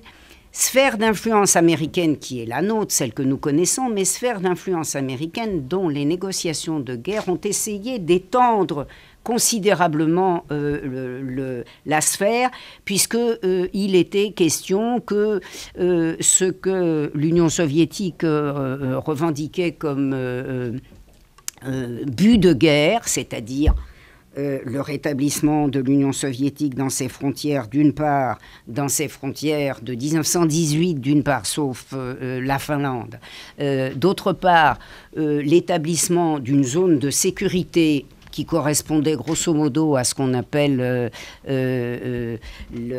la zone tampon de l'Europe centrale et orientale du cordon sanitaire de l'entre-deux-guerres. C'est cette zone-là que les négociations visent aussi à changer et même éventuellement à abolir, comme le dit un ambassadeur à Moscou, fort célèbre et grand financier lui-même, Harriman, qui, en 1944, pense que l'Union soviétique est dans un état de misère tel qu'on pourra éviter d'en passer par ses buts de guerre et que, ma foi, elle se contentera peut-être d'un prêt de $1 milliard, ce qui ne s'est pas exactement fait. À partir de Stalingrad, la course contre la montre est engagée, puisqu'il ne s'agit plus de savoir si l'Allemagne sera vaincue, mais quand et dans quelles conditions. Et c'est à ce moment-là que cette diplomatie, ces tentatives diplomatiques, prennent un tournant décisif. Je n'ai plus le temps de citer, mais je vais le dire quand même. Suard, archevêque de Paris, et c'est dire d'ailleurs le rôle décisif du Vatican dans l'affaire, selon la tradition. Suard, en fin janvier 1943, c'est-à-dire dans cette phase que tout le monde connaît, file à Rome pour aller poser la question à Pie XII, lui faire poser la question à Marion Taylor, que je vous ai déjà présenté. Si les troupes américaines sont amenées à pénétrer en France, le gouvernement de Washington s'engage-t-il à ce que l'occupation américaine soit aussi totale que l'occupation allemande, etc. Bref, on négocie de partout. Et si on aboutit en termes de retournement de front, car on aboutit d'une certaine manière, s'engagent donc de grandes négociations qui ne visent pas seulement évidemment des grands financiers, qui visent aussi les grands services allemands de ce qu'on appelle la Gestapo, qui, je vous le rappelle, est un service de répression et un service de renseignement. Les agents d'Himmler jouent un rôle extrêmement important dans ces négociations, puisque le second d'Himmler, Walter Schellenberg, est un interlocuteur régulier d'Olen Dulles à Berne, de manière directe ou pas directe. Alors ça aboutit d'une part à une tentative de paix séparée qui éclate au début de 1945, qui est la capitulation unilatérale anglo-saxonne, enfin américaine surtout, des troupes allemandes en Italie de Kesselring, à la grande fureur de l'Union soviétique, mais enfin il y a quand même paix séparée. Et ça aboutit surtout à autre chose que j'ai longuement étudié dans le Vatican, l'Europe et le Reich, et qu'a étudié remarquablement un historien, un journaliste, je crois, de formation, journaliste-historien argentin, dont l'extraordinaire ouvrage n'est malheureusement pas traduit. Il s'appelle Uki Goni, G-O-N espagnol, là, je ne me rappelle plus comment ça s'appelle, Nieta, je crois, tilde. Oui, mais ça a un nom particulier en Espagne, il me semble. The Real Odessa. Bon, je ne vous donne pas le sous-titre, dont j'attends, enfin, dont il faudrait absolument qu'on ait la traduction, parce qu'il est une étude du rôle du Vatican, non seulement dans les tractations générales, mais dans une des queues des tractations générales qui finalement échouent, en tout cas sur le court terme du rapport des forces militaires dominants. C'est-à-dire le sauvetage des criminels de guerre, le sauvetage, recyclage des criminels de guerre, ce qui est une donnée dont il faut tenir compte. Tout le monde a vaguement entendu parler aujourd'hui des rat lines, hein, des lignes de rats, de fuites qui ont abouti à ce qu'un minimum de plusieurs dizaines de milliers de très grands criminels de guerre fussent soustraits au châtiment, et non seulement fussent soustraits au châtiment, mais fussent recyclés. Mais on connaît moins bien le phénomène, c'est-à-dire, enfin, il n'est pas toujours aussi clairement énoncé, c'est-à-dire financement américain de ces ratlines, négociation de fuite. Tout ceci commençant bien avant 1945, puisque ça commence au bas mot dès 1942 et surtout dès 1943, à partir du moment où il y a pas mal de prisonniers allemands dans les mains anglo-saxonnes. Et je dis bien à partir de 1942, la négociation en particulier de Pie XII avec Goyeneche, l'Argentin Goyeneche et les Allemands qui viennent en très grande quantité au Vatican. Tout ceci est un élément très important, ce que j'appelle la queue de course de l'échec des grands retournements de front, puisque ce retournement de front ne se fait pas. Il ne se fait pas, mais la suite se prépare, car il y a non seulement sauvetage, recyclage des criminels de guerre, il y a mise en place des éléments qui permettront ce que Armand Bérard, le grand diplomate français, très grand diplomate français par l'importance, la pertinence de ses analyses, Armand Bérard, qui est le vrai auteur du texte de Doyen de 1941, Armand Bérard, en 1952, énonce cette deuxième queue de comète dans un texte dans lequel il dit « Les États-Unis se pensent en mesure de supprimer les conséquences de la guerre pour le Reich et veulent parvenir à une situation où il n'appelle pas ça l'expansion soviétique, il appelle ça le développement démocratique de l'Europe centrale et orientale, ce qui en 1952, sous le ministère Schuman, peut sembler curieux. Il explique en effet que les transformations démocratiques de l'Europe centrale et orientale risquent d'être abolies par la nouvelle orientation, enfin l'orientation officielle de la diplomatie américaine, et qu'il s'agit non seulement d'une situation qui va ramener l'Allemagne dans ses frontières de 1937, mais lui faire dominer l'ensemble de la zone allant jusqu'aux frontières de l'Union soviétique. Je vais donner tout de suite la parole à la salle s'il y a des questions, puisque ce que je disais à l'instant, à la fois on s'est promené dans le temps, dans les périodes, on s'est promené dans les éléments à la fois structurels, conjoncturels, des études de cas très concrets, surtout pour la période contemporaine qui nous est quand même, il faut être plus familière que les périodes lointaines, mais ça donne justement des éléments à la fois très divers, mais à mon sens assez convergents, voilà, concordants sur la façon d'aborder les négociations. Sur Rome, voilà. dans tous les cas. Et l'exemple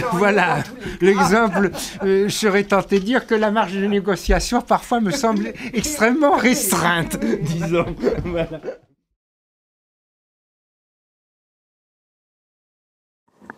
Les guerres actuelles qui sont en train d'essayer de se terminer, est-ce que c'est le même procédé? Est-ce que ce sont les mêmes grands financiers? Parce qu'il y a la religion, mais il n'y a pas que la religion, j'imagine. Donc est-ce qu'on peut dire que c'est encore les mêmes influences que lors de la Première, Deuxième Guerre mondiale? Dirigent ceux qui dirigent. C'est-à-dire que oui, ce sont les mêmes choses. Quand vous regardez, alors moi évidemment, je ne dispose pas des archives sur la période actuelle, mais enfin, on dispose de suffisamment d'informations pour savoir que les puissances dominantes sont les puissances financières. Et par exemple, il se trouve que consultant des dossiers allant plus loin que d'ordinaire, les archives de la préfecture de police n'autorisent. Je travaillais sur les banques et je me suis aperçu, avec des dossiers groupés et par bonheur, pas seulement des extraits, que la guerre d'Algérie avait été très longtemps prolongée parce que les groupes français avaient besoin de négocier à partir de 1955 et de la découverte officielle des ressources du Sahara, avaient besoin de négocier les conditions du maintien pétrolier de la France. Bon, tout le monde comprend par le peu d'informations qu'on a qu'il n'est aucune raison pour que ce qui a présidé jusqu'ici au sort des guerres, change. Mais ma collègue antiquisante a très bien montré, et c'est vrai que pour ça, Rome est un exemple extraordinaire, comment le sort des guerres et le sort de la paix est dicté par une puissance hégémonique. Bon, et on a été au XXe siècle, dans ce que Henry Luce appelait le siècle américain, dans une phase de guerre, dans une phase de puissance hégémonique. Oui, alors moi, ce que je trouve frappant, effectivement, c'est la permanence et l'actualité de tout ce que vous avez un peu exposé ce matin. Moi, j'ai été frappé à propos, par exemple, de l'égalité, je ne sais pas si c'est la légalité ou l'égalité asymétrique concernant la validation des traités par Rome. Je ne sais pas si c'est l'égalité ou la légalité. L'égalité, hein. Donc c'est égalité asymétrique. Donc ça, je trouve ça extraordinaire. Et alors, ça m'a fait penser forcément, parce qu'on parlait de la validation des traités. Et alors, on a un cas récent, en 2005, où le peuple avait invalidé le TCE, le traité sur l'Union européenne, et que une chambre restreinte l'a validé et l'a imposé de la même façon qu'à cette époque-là. Et je pense que c'est lié, j'en arrive à la conclusion de ce que disait Annie Lacroix-Rise, sur la volonté finalement américaine de restaurer la souveraineté allemande jusqu'aux frontières de l'URSS à l'époque. Je crois qu'on y est aujourd'hui. Donc c'est là qu'on voit que la paix et la guerre sont les deux facettes d'un même dessin. Je suis très contente qu'on ait pu développer ça. Bon, on y tenait beaucoup pour sortir d'une image parfois naïve de l'opposition entre guerre et paix qui malheureusement fait que la fin du combat armé apparaît comme l'ouverture vraiment d'un temps nouveau et qui ne laisse pas comprendre justement quels sont les jeux de puissance qui sont en cause. Ma question, c'était quand même à partir de vos exemples, quelles sont les chances du politique là-dedans? C'est-à-dire, est-ce que, Marc ouvrait la question pour la Révolution française. Est-ce que les critiques qui sont faites à ce type de diplomatie, que ce soit la dimension secrète au XVIIIe ou ce que tu disais sur la puissance des puissances d'argent, c'est des critiques qui sont ouvertes, qui traversent le champ politique. Est-ce que dans des périodes de changement politique, elles ont eu des chances d'être entendues, elles l'ont été, et est-ce qu'on débouche sur réellement parfois une autre diplomatie dans laquelle les formes du fonctionnement politique ont un grand poids, et donc on peut penser dans certains contextes la démocratie ou le peuple, ou au moins des bases plus larges de la représentation de la société pèsent d'une façon ouverte avec un débat public. Donc est-ce qu'il y a une marche pour le politique là-dedans ? En ce qui concerne ma période, il y a deux choses. D'abord, dans ce que je connais le mieux, il y a la Révolution américaine. La Révolution américaine a incontestablement ouvert une autre manière de faire de la politique, et de manière tout à fait ouverte et de manière tout à fait débattue. En effet, dès avant même la conclusion de la paix entre l'Angleterre et les nouveaux États-Unis, le Congrès américain a adopté ce qu'on appelle Model Treaty, c'est-à-dire un traité modèle qui contenait un certain nombre de clauses que les États-Unis entendaient défendre dans la sphère diplomatique. Et quelqu'un comme Thomas Jefferson, donc, qui est le futur président et qui à ce moment-là est secrétaire d'État, avant d'être par la suite ambassadeur en France en 1789 justement, définit les principes de la politique américaine selon des termes qui sont les termes des Lumières. Donc refus de la diplomatie secrète, défense des droits des neutres, etc. Et de fait, en tout cas jusqu'en 1820, la diplomatie américaine a été une diplomatie fondée sur les principes les plus libéraux, comme on disait à l'époque. Libéral au sens du 18e, pas au sens étroit du libéralisme économique.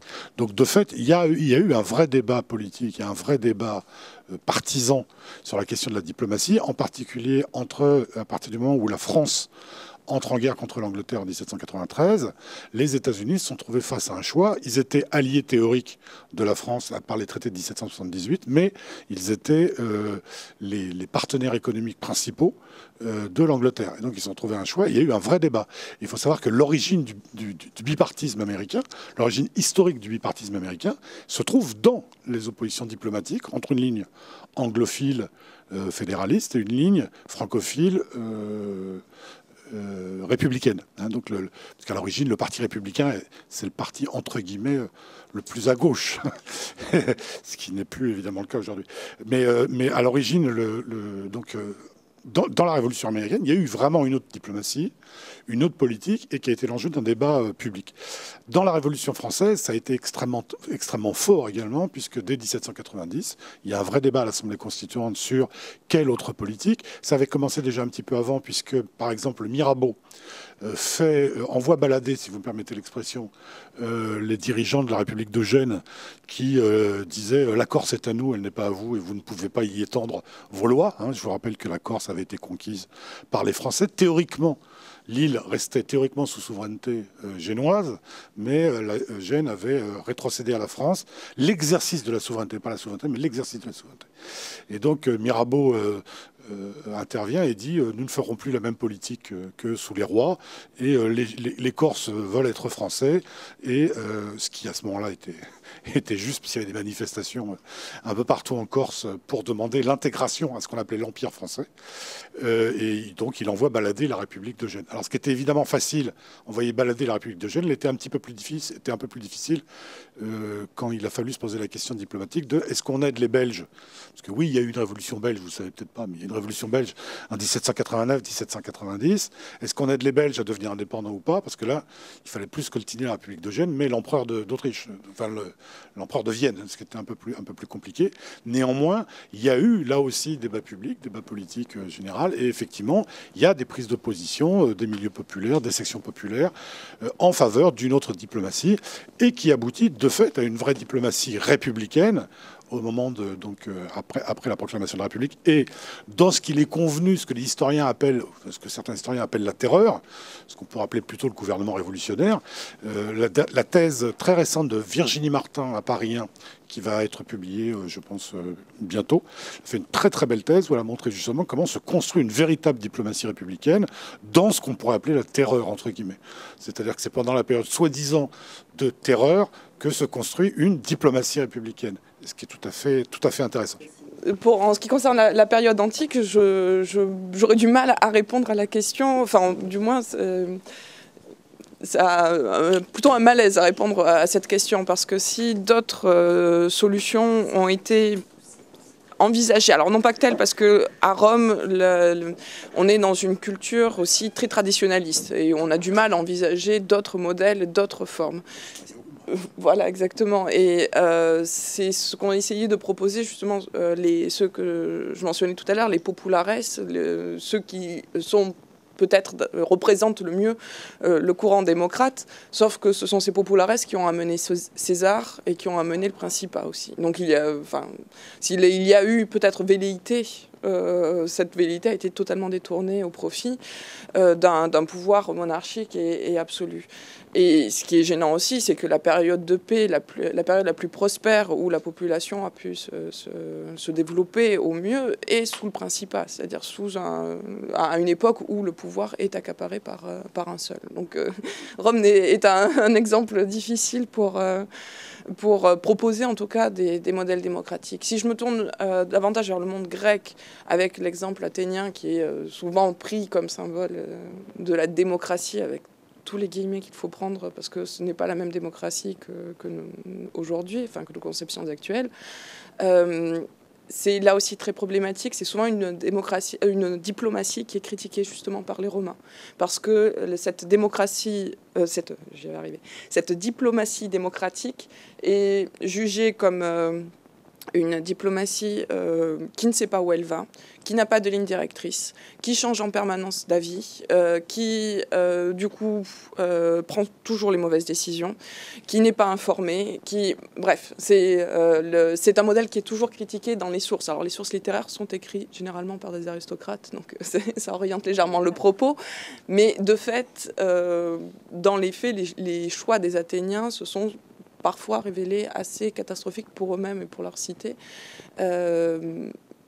parce que assez peu informés et souvent d'ailleurs manipulés.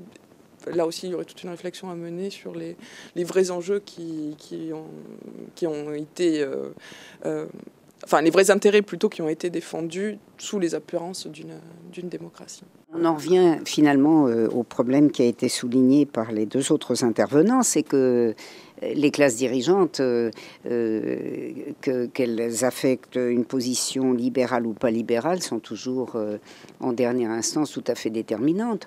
Par exemple, quand moi j'attends avec impatience la thèse de Virginie Martin, parce que quand Robespierre explique que les Girondins, donc la bourgeoisie, voulant la bourgeoisie la plus notable, celle qui ne veut pas qu'on aille au-delà dans l'atteinte aux propriétés, déclenche la guerre, Robespierre explique ce qui va se passer et comment les généraux, expression de certains intérêts, vont diriger. Quant à cette phase libérale, même la phase libérale américaine, elle est ce que soulignent les spécialistes d'histoire sociale américaine, elle est le symbole de ce que Guilaine soulignait pour le Sénat, elle est l'expression de l'aristocratie blanche, des classes dirigeantes blanches qui n'ont cessé de contrôler, de ces WASP qui n'ont cessé de contrôler la politique américaine dans la phase libérale et dans la phase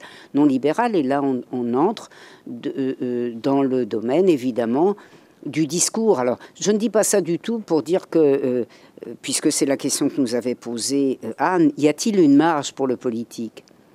Le problème, c'est que je ne poserai pas la question autrement. Enfin, je poserai, pardon, la question autrement.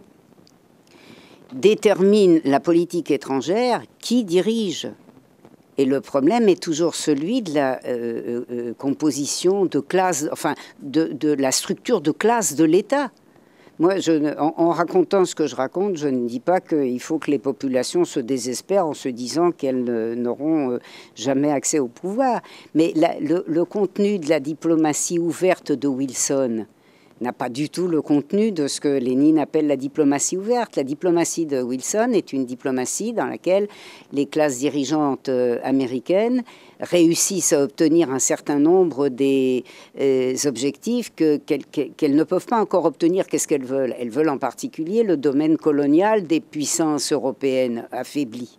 Bon, et ça n'est pas totalement possible parce qu'elles sont affaiblies, mais elles ne sont pas dans l'état où elles sont en 1945.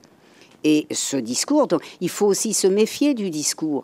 Le discours de diplomatie ouverte est un discours à géométrie variable. Et d'ailleurs, la diplomatie américaine est absolument fermée du temps de Wilson, puisque Wilson, il y a une thèse remarquable qu'il a montrée, Wilson a initié une intervention américaine en Union soviétique qui a été clandestine, mais qui a été extrêmement massive et efficace.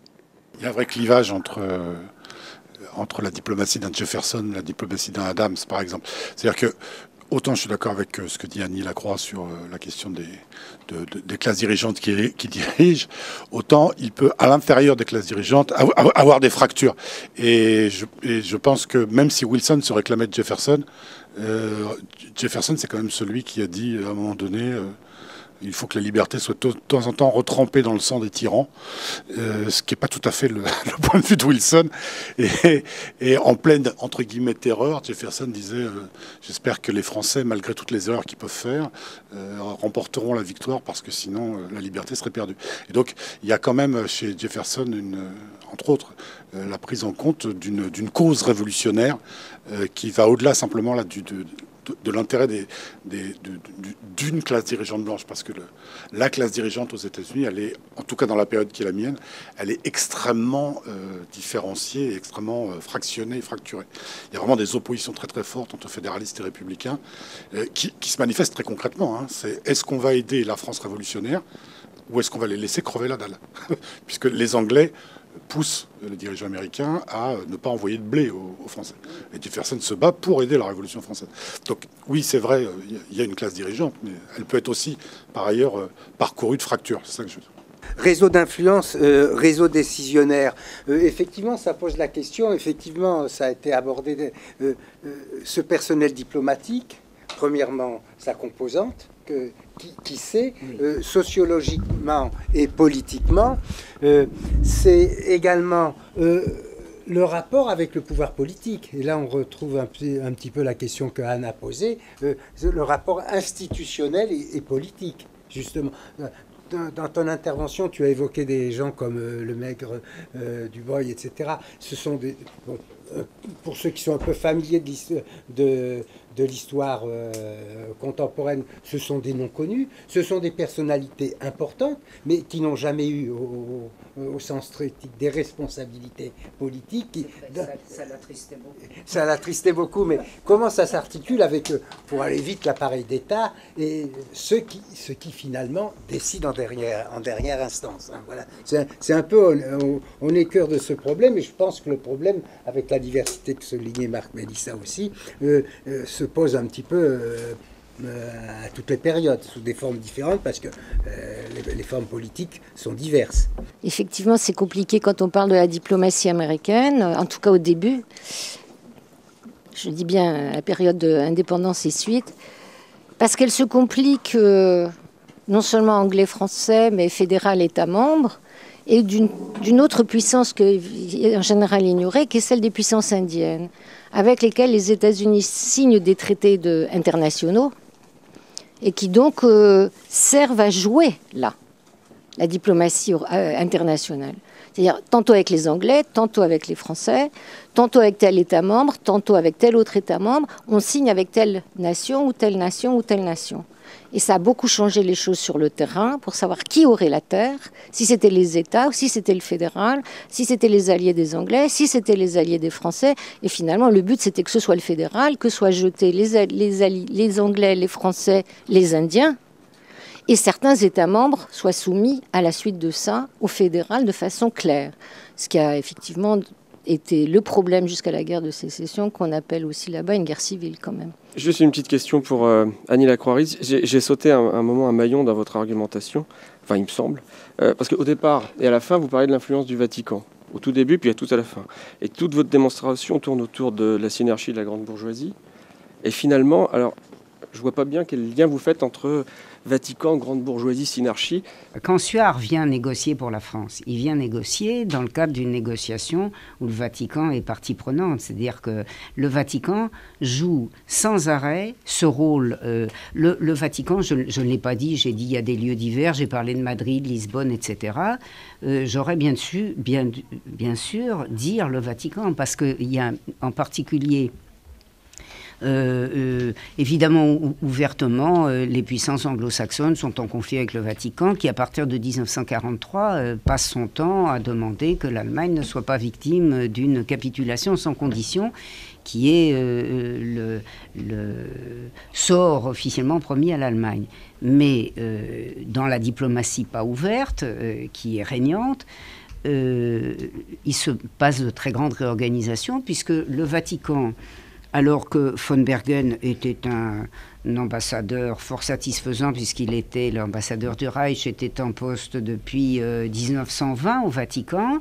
Il est considéré comme insuffisamment représentatif et installé à partir de juillet 1943, le secrétaire d'État allemand, c'est-à-dire le deuxième personnage derrière Ribbentrop des affaires étrangères allemandes, qui est le père d'ailleurs d'un récent président de la République, von Weizsäcker, Ernst von Weizsäcker, et Weizsäcker est là pour négocier des conditions les meilleures possibles pour l'Allemagne, aussi générales que possible. Et là, on entre dans la sphère des négociations générales, c'est-à-dire du rôle de Suard qui fait des tournées.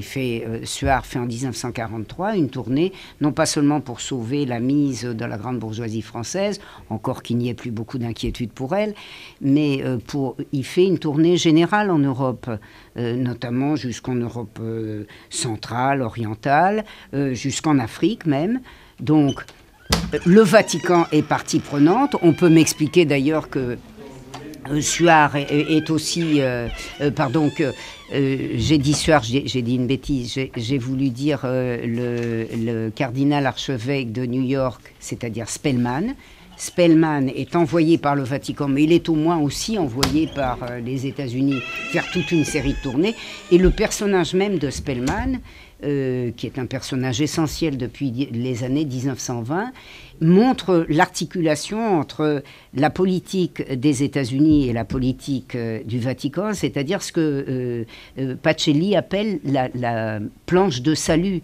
Il y a donc toute une diplomatie américano-vaticane qui n'empêche pas les contradictions. Pour les États-Unis, le Vatican a un rôle décisif parce qu'il gère la tenue de l'Europe, en particulier d'une Europe à majorité catholique, bien sûr. Spellman est aussi un Américain qui défend les intérêts américains, y compris contre le Vatican, mais il y a une convergence très forte à partir de 1943. Et ce que j'ai simplement isolé pour le cas français, c'est un cas général.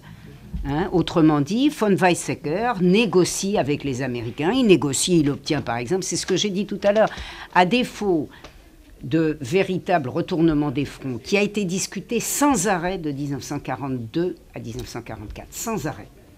À défaut de retournement des fronts, la chose se transforme en sauvetage de l'ensemble de l'appareil des pays de l'Axe, ce qui a une importance considérable, y compris pour la suite. Et je citerai un seul élément qui est très frappant dans le livre de Uckigoni.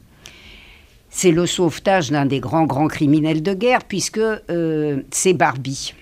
Barbie se fait transporter en personne par Draganovic, qui est un des Croates, un grand criminel de guerre, espion, assassin, etc. C'est pas seulement un prélat, c'est un grand criminel de guerre, Draganovic. Et il amène Barbie directement en Argentine, puis après, vous savez que Barbie reste pas en Argentine, il va en Bolivie, et à un moment, Barbie lui dit, c'est au début des années 50, Barbie lui dit, mais finalement, pourquoi vous vous occupez de nous comme ça à ce point? Et Draganovic lui dit, parce que nous pensons à l'avenir et que nous préparons nos réserves. Et alors Goni fait tout un développement, évidemment, il est argentin, sur le lien entre ce personnel qui va servir de formateur aux polices, aux escadrons de la mort, etc., et qu'on retrouve comme formateurs. Certains même étaient encore assez jeunes pour être encore conseillers au moment de la période noire argentine. Voilà.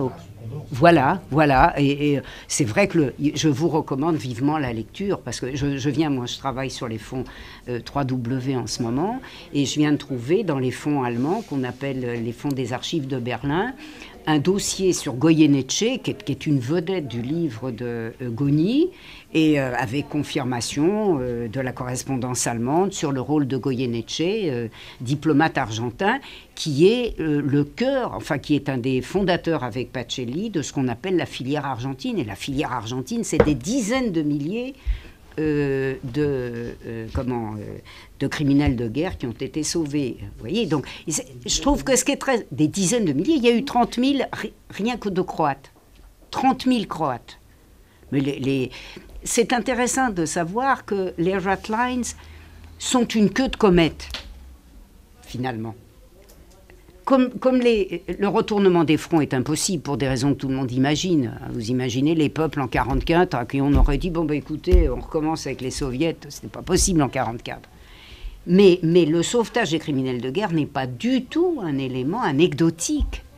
À la lumière des archives, c'est un élément majeur, qui avait d'ailleurs déjà très bien pressenti un excellent bouquin que je vous recommande aussi, qui n'est pas traduit, ce qui est malheureusement le cas d'énormément de remarquables ouvrages extrêmement documentés.